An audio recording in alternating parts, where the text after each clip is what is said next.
everybody. Welcome to Treehouse Knits. My name is Rachel. I'm your host. Welcome to Treehouse Knits episode 7. I hope you had a great couple of weeks since I last podcast to you. Today I've got a few items that I want to show you that I've finished. I've got a couple of works in progress, a bunch of acquisitions, and wanted to talk to you also about who won the skein of yarn from Never Say Never Farm, from the farm visit last week, the beautiful skein of Sienna. And I thought, why don't I do that right now, since you're probably waiting to find out who won. I did the random number generator, and I ended up with winner. The winner was number 15, Cat's Meow GM. That's Connie from Grand Marais, Michigan. So congratulations, Connie. I will be sending out to you this skein of Sienna's wool. And it's a merino cross, 100% wool yarn, 250 yards of 3-ply sport weight. Beautiful skein from Never Say Never Farm. And I hope you enjoy it. So I will wait a couple of days to let you maybe find out that you're the winner via the podcast. Otherwise, I'll send out an Ravelry message to you. So thanks for playing that. My first giveaway, my first Treehouse Knits giveaway. Thank you so much for all of you who let us know what your takeaway was from my farm visit. I think the number one takeaway from us all was how beautiful the wool is when you open up the raw wool on the sheep, you know, that it's been exposed to the elements and things, and you see how gorgeous it is, and it's almost a different color. Well, it is a different color in many cases. So thank you for joining me on that sheep visit, and I look forward to many more sheep farm visits in the future. So now that that's out of the way, why don't we talk a little bit about what's on Elsie and Emma and myself today. So why don't we start with Elsie over here. This is actually a finished object of mine this week. This has been on the needles for almost a year. The reason it was on the needles for a year is that it involved, it was supposed to have a brioche collar, and I knit, it's a vest, and I knit it out of Plucky Knitter. It's their Aran weight merino cashmere nylon. You'll see that I did not think I needed to change out the yarn, you know, switching every other row with the 2 different skeins. You'll notice that right in here it got a little lighter. That's one different skein. It doesn't bother me though, in real life nobody's going to notice. But this is just a vest that I made. I ended up not doing the brioche collar. I had a lighter blue color that I was going to pair with this, and I just thought it was going to be a little too much on the front for me. So I ended up doing a 2x2 rib, and I really like the way that it turned out. It kind of reminds me of some things I've seen in the Eileen Fisher catalog, that kind of thing. So I'm really happy with how it turned out. I will probably wear it with a chambray collared shirt underneath or a white long sleeve t-shirt underneath, but I think it'll be a great transition weather piece for fall and spring. So that is what is on Elsie today. And again, you can find, I keep my project page really up to date on Ravelry, so you can find more information about this pattern. The pattern is actually called the Pommier vest, and it is by the Yarniad. So this is what led me to it. I thought I was going to do a brioche collar, and I'm sure it would be beautiful, but I just think it was a little too much for me. So that's what I went with for that. And again, Plucky Knitter. I knitted out of Mitten with the Mitten colorway, Michigan colorway. How could I pass that up? Primo Aran, there's 200 yards. It's a superwash merino cashmere nylon. So that is what is on Elsie. Now, what is on Emma today? Another Michigan themed item, and another item I knit with Plucky. So this is made out of, this is called the Third Coast hat. It was one of the 12 knits of Christmas from last year that the beautiful store up in Cedar, Michigan called Woolen Honey. This was one of the 12 items that they created for the 12 knits of Christmas from last year. This is called the Third Coast Hat. Again, I knit it out of Plucky, and I knit it out of Plucky Traveler Aran, which is a merino silk yak blend. This is my first experience with yak. This is such a warm hat, and it's such a soft hat. That blend is amazing. I love the color work on the hat. Not so happy with the pom-pom I picked on it. I might take these two colors and make a bigger pom for the top. But I like how you can fold it over at the brim to keep our ears warm. And it was just such a fun knit. So I highly recommend checking that one out. Okay, so, and then finally, what's on me? This is my Looking at Her shawl by Lydia Brown of the Loops Yarn Company. I knit this out of a Wonderland, I think it was Cheshire Cat. Again, you can find specifics on my Ravelry page. It was a gradient pack, so I used the gradient pack, and then this particular yarn is actually from Molly of a Homespun House. This was, oh, what was it? This was just a gorgeous skein that I got as part of the Harry Potter Yarn Club, and you can find the specifics if you're interested on which this was on my Ravelry page. But oh, look at the specks. I love those blue specks that pop up every once in a while. It was gorgeous. It was one of my favorite variegated yarns I've ever knit with. So that is the Looking at Her shawl. I think that's all I need to say about it. A lot of times I'll wear it this way. I'll hold it up for you here so you can kind of see it. Beautiful knit, easy knit. Really, the yarns do all the work on this one. Looking at Her shawl. Okay, so have you guys gotten a lot of knitting done this week? The last 2 weeks we're kind of in the midst of a lot of Christmas knitting, although what I got done wasn't really Christmas knitting, it was mainly for me. If you follow me on Instagram, I am Treehouse Knits on Instagram, you have already seen my finished object in these socks. This is a REGIA sport weight sock, an Arne and Carlos pattern. I love these. Oh, I loved making these. I did my standard toe up 2 at a time, afterthought heel, and then I just decided to do a 2x2 rib. I'm finding 2x2 rib I like just as much as the 1x1 twisted rib, and I just enjoy knitting it a lot better anyway. Love how the heels turned out on these. Tried to match them as best as I could. And these are just going to be a great thick sock to wear around the house and in my boots. So really love those. Can't say enough about those. I also finished my Far Hills hat. That was from this book called Woolens by Jared Flood, a book of knitted accessories. I talked about that on a previous podcast. Beautiful book with definite gender neutral patterns. Here's the hat. I did knit it out of Shelter, Brooklyn Tweed Shelter, and it was a pretty fast knit. Same cable pattern all the way up. The only difference I made was I made the brim double thickness by just doing a turn with a purl row here in the middle of my knit 2 purl 2. Love the hat. It's very warm.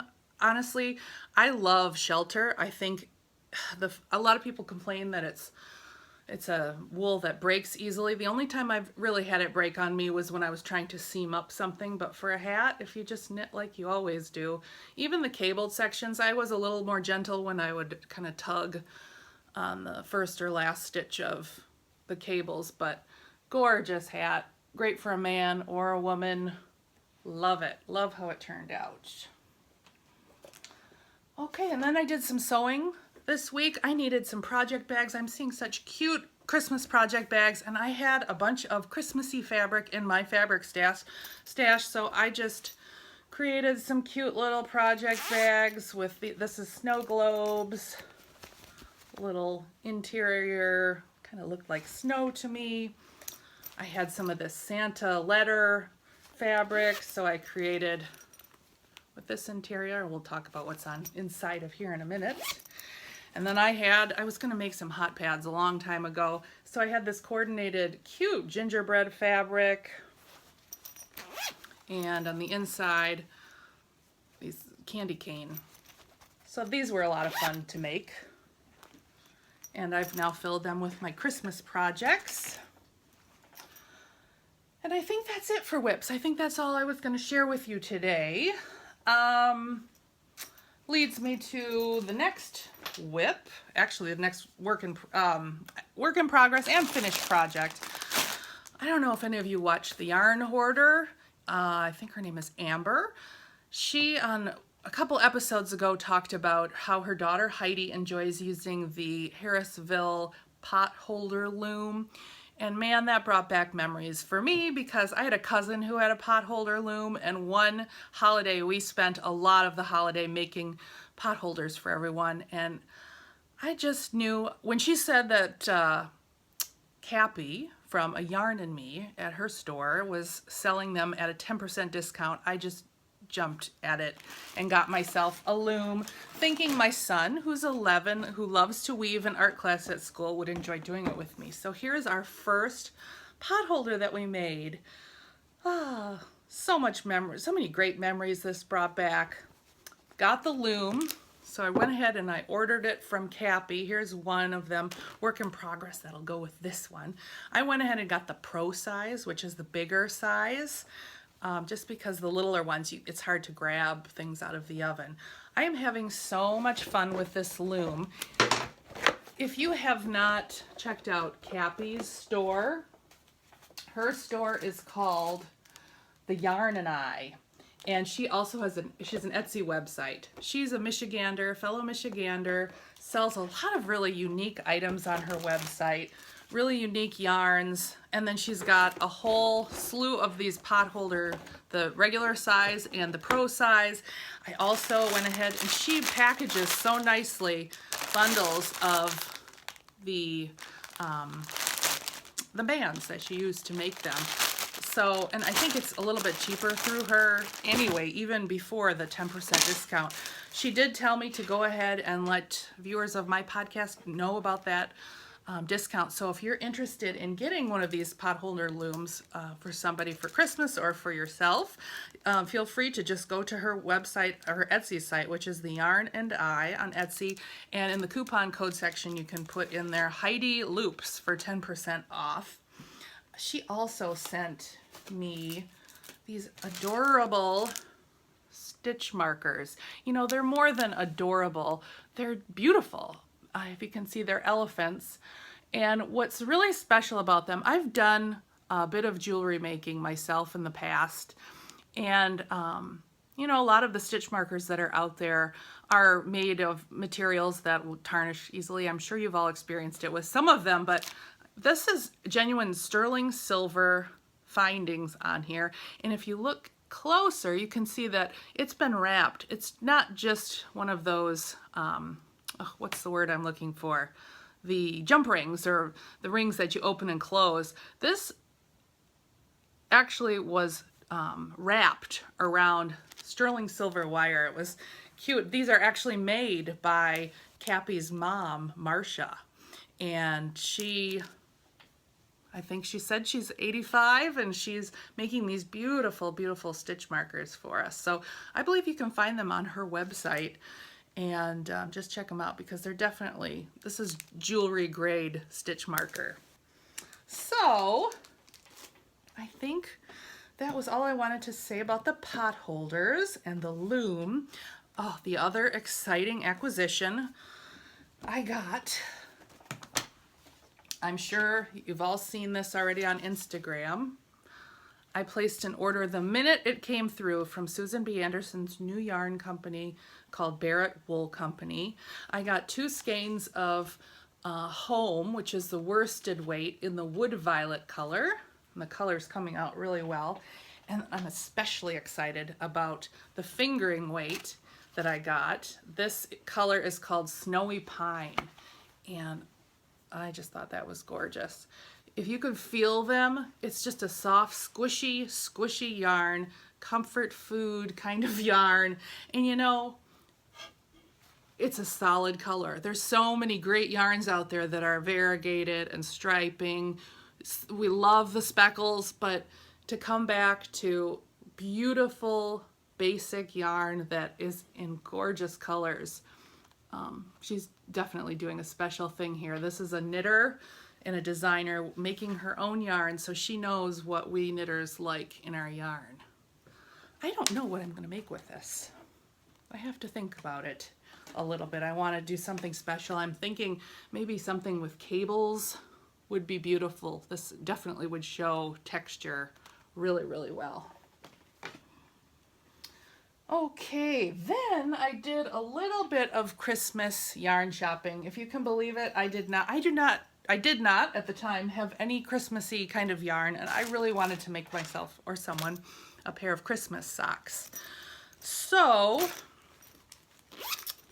the first order I placed, I've always heard about this yarn company, and I've always missed their updates. They sell out really fast. But I got myself a skein of Lollipop yarn. Here's their card. Look at those great Christmas colors. This is called Be Merry. And it says right on here that I should get 9 rows of holly, 9 rows of jolly, 6 rows of ho ho ho. And then the mini me is in the ho ho ho color. This is in the Gripes base, which is an 80-20 superwash merino nylon.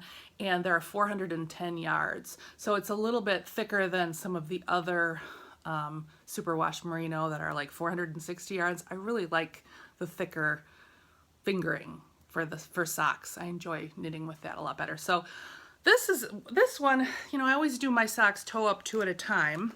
And a few weeks back, I got myself a pair of these Knit Pro Zings DPNs. And I thought, well, maybe what I'll do, since this is wound up so beautifully, I don't want to undo it and make my 2 skeins like I usually do. So I'll just do 1 by 1 socks. Well, I was using my Zings to cast on my cuff, and I just was not having fun. So I think what I'm going to do is pull out my good old Magic Loop size 1 needles. I'm going to cast on 1, and I'm going to actually go toe up like I like to do, get the toes done, and then I'll transfer them individually onto the Zings so I can have some fun knitting with those and see how those knit up. So that's what I'm going to do with this skein. And I'm going to actually, because I'm using, I know you can use these needle minders for circular, but I'm for some reason really excited to use it with my Knit Pro Zings. But this is the cutest Chicago L train map DPN cozy that was made by Hopkins Sewing Studio. If you haven't heard of Hopkins Sewing Studio, I love her. I love her stuff, and Amanisha is just such a really nice person too on Instagram. If you follow her, she just does beautiful work. My Chicago bag is what it matches, but I love her stuff. So that is the first pair of Christmas socks that I ordered. The second yarn, skein of yarn I got for Christmas socks, again, it was an Instagram impulse buy. I don't know if you follow Knittin in the Mitten. She has her name is Tiffany, and she has a company called the Woolen Homestead on Etsy, and she was knitting up a pair of Christmas socks, and they were made out of this. I absolutely love the way they were knitting up, so I couldn't resist, and I went ahead and ordered from her.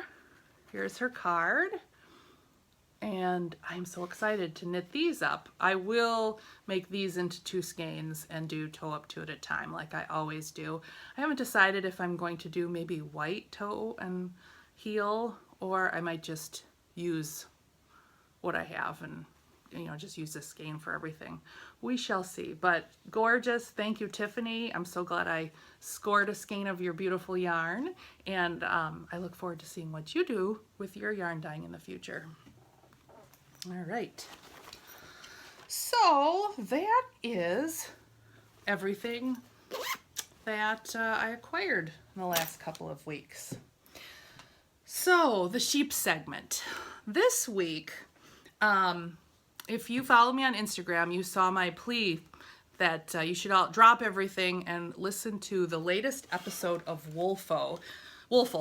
If you don't already listen to Woolful, it's an audio podcast. You can find it on, I think, iTunes and on, I think iTunes. That's where I listen to it. She also has a website. So if you just Google Woolful, you'll see her podcasts pop up. She actually interviewed the author of our book that I love so much, that we've been using for our sheep segment, that I've been using for the sheep segment, the Fleece and Fiber Sourcebook. Deborah Robson and Carol Acarius are the authors. And Deborah Robson has been in the industry for so long. She comes from a very editorial research background. Her skill set is so special for us to have in the fiber industry. I know I'm very grateful that she's doing the work she's doing, because prior to this book, I don't think there was a lot out there that was kind of categorizing, and to this extent, the different breeds of sheep. And the Woolful episode, she starts out talking about her life where she was editing and doing some weaving, and then she kind of worked her way into heritage breed conservation, and that's what led her to do the Fleece and Fiber Sourcebook. The podcast, I say the last half of it, I just enjoyed so much, especially because she talked about really what it takes to put together a book like this. And there was so much that I just didn't even notice when I was using the book that she talks about. But for every breed, and I think I've showed you this before, she shows you what the raw wool looks like, what it looks like when you spin it up as a 2-ply or whatever ply, and then she shows you what it looks knitted up. And it's for every single fiber, every single breed in this book. And you'll see the before the wash and after the wash. Oh, so much inventory and categorizing went into this book, and she talks about that. It's a fascinating interview, and gosh, especially the last section. And I just wanted to end our podcast today with that. She says in the end, and I went ahead and while I was listening to it, I ran to the computer and I just typed as she spoke. I replayed it. It was just, here we go. And let me get my glasses on. So she says, one of the things that I continue to treasure in the fiber community is that when we pick up a spindle or knitting needles or approach any kind of loom, bobbin lace, whatever, there is a commonality that cuts through all sorts of other differences. We come together around the idea of fiber and we leave other differences aside, and it's almost like magic. And then she goes on to say, it has so much to do with claiming our individual creativity, whoever and wherever we are. It has to do with economic self-sufficiency. It has to do with environmental sustainability. It has to do with intercultural connections. And all of this by simply picking up fiber, working it, and thinking about it. So I'm going to leave you with that today, that thought. And I hope you have a wonderful week. Next time we get together, I'm going to be talking about some of the mittens that I'm working on, and we are going to take a little field trip to my parents' home, and I would like to share with you my mom's beautiful tree that she puts tatted items on. We'll talk a little bit about tatting. If you don't know what tatting is, we'll explain it to you all next week, but I bet a lot of you know. So until then, I hope you have a great week. We'll see you soon. Bye.